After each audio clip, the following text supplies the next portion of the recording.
ये आपको एक पुष्प दिख रहा है। क्लास 10th में एक चैप्टर है पुष्पों में लैंगिक जनन कि पुष्प में किस प्रकार से लैंगिक जनन होता है। हम आपको बताता चलूं कि पुष्प पुष्पी भाग का एक जनन इकाई होता है। क्यों जनन इकाई होता है? क्योंकि पुष्पों में जनन की क्रिया संपन्न होती है या पूर्ण होती है, इसीलिए हम पुष्पों में लैंगिक जनन पढ़ते हैं। बात समझा रही है? तो हमने एक फिगर यानी पुष्प का एक स्ट्रक्चर बना रखा है। इस पुष्प में आप देख रहे होंगे कि एक भाग इसमें बाह्य पुंज होता है, एक भाग इसमें दलपुंज होता है और एक भाग जायांग तथा एक भाग परस्पर क्या होता है, पुमंग होता है। यानी पुष्प में कुल 4 भाग होते हैं, जिनमें से बाह्य दलपुंज, पुमंग और जायांग ये परस्पर क्या होते हैं। तो मैं आपको बताऊं कि दलपुंज और बाह्य दलपुंज यानी बाह्य दलपुंज और दलपुंज दोनों पुष्प के अनावश्यक चक्र होते हैं। मतलब ये आवश्यक चक्र नहीं होते हैं, ये अनावश्यक चक्र होते हैं, क्योंकि ये लैंगिक जनन में यानी पुष्पों में निषेचन में मात्र कुछ ही महत्वपूर्ण भूमिका निभाते हैं। लेकिन सबसे अधिक बात करें कि जनन क्रिया में भाग लेता है सबसे ज्यादा भाग जायांग और पुमंग, इसलिए जायांग और पुमंग को ही पुष्प का हम आवश्यक चक्र के रूप में जानते हैं। तो ये स्ट्रक्चर जो बना है ये पुमंग है और ये परस्पर जायांग है। तो आइए हम इसका डेफिनेशन आपको बताते हैं कि बाह्य दलपुंज और दलपुंज क्या होता है। तो बाह्य दलपुंज का अगर आपको डेफिनेशन लिखना होगा,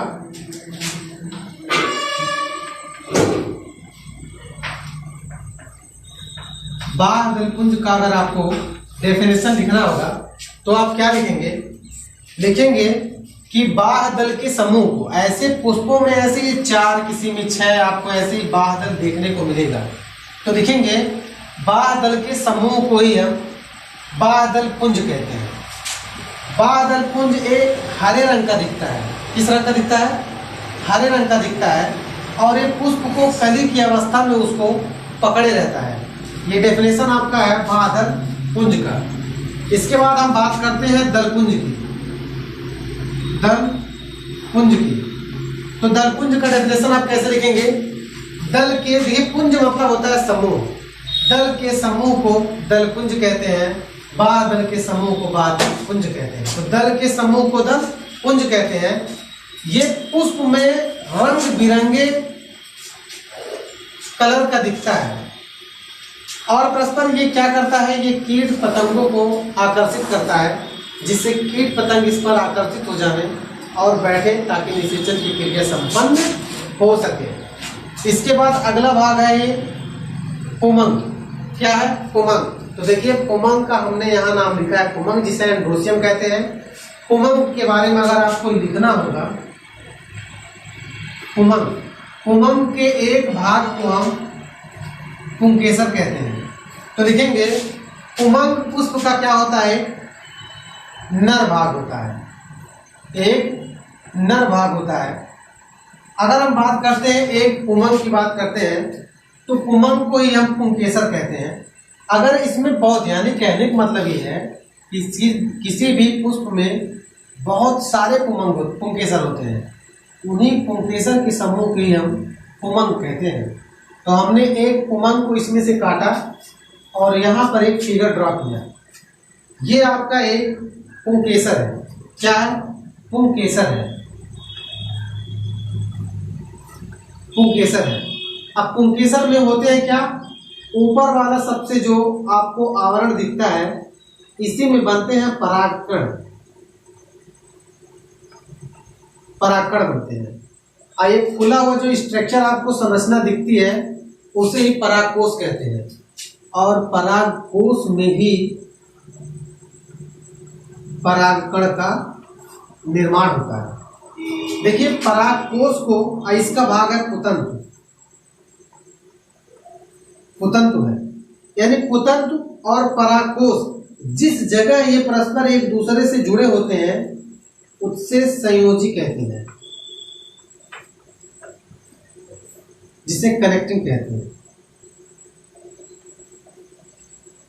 कनेक्टिव कहते हैं। ये आपका रहा परागकोश। अब बात करते हैं, हम जायांग की बात करते हैं। तो जायांग मैं यहाँ ड्रॉ कर दे रहा हूं।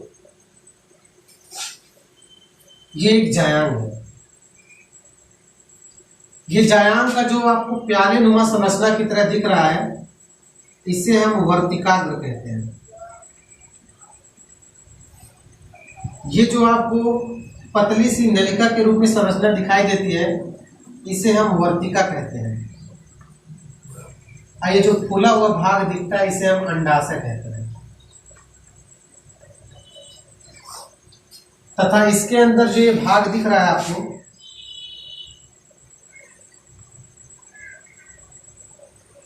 इसे हम बीजांड कहते हैं। इसे बीजांड कहते हैं।